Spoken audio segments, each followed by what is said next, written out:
it's very difficult to have a debate when such stakes are on the line. You know, to become First Minister, become party leader, you're going to have differences of opinion. Imagine for a second that it was quite a tepid affair, underwhelming. The criticism would still be there from everyone saying, look, they haven't got any ideas.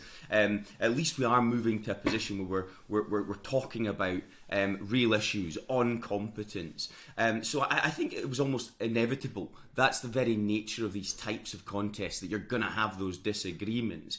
The question will be, whoever leads, and I think Andy alluded to this earlier, is can they put their government back together, the party back together? That's the real challenge, and the lessons from the other examples in other parties that I mentioned. And just something I was thinking about listening to the commentary and reviewing the commentary on social media last night. Alex Salmond, Rosanna Cunningham and Mike Russell in 2004, the last time there was an SNP leadership contest, they got into some pretty robust exchanges of views as well. And then Alex Salmond, when he won the 2007 election 3 years later, promptly put Mike Russell and Rosanna Cunningham into his government as junior ministers. So that's the real challenge ahead for the leaders, to show that disagreements, which rightly so. I mean, what's the point in standing to become First Minister if you were just going to continue with everything as is? You need to point out where you think things need to be freshened up.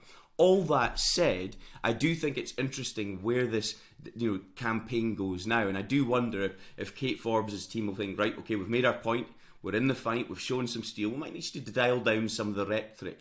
Equally, I thought Humza had a few attacks on Kate as well, mentioning, you can't even bring the yes voters together, you're losing yes voters. That was quite a direct attack there as well. Maybe they'll be thinking, yeah, we've made our point, we might have to dial that down. But let's not kid ourselves, guys. This is a leadership debate. There's going to be an airing of views. There's going to be question of each candidate's competence and their competing visions. And I actually thought it was compelling viewing, as I said earlier, and really enjoyable watch. So fascinating to see how this unfolds.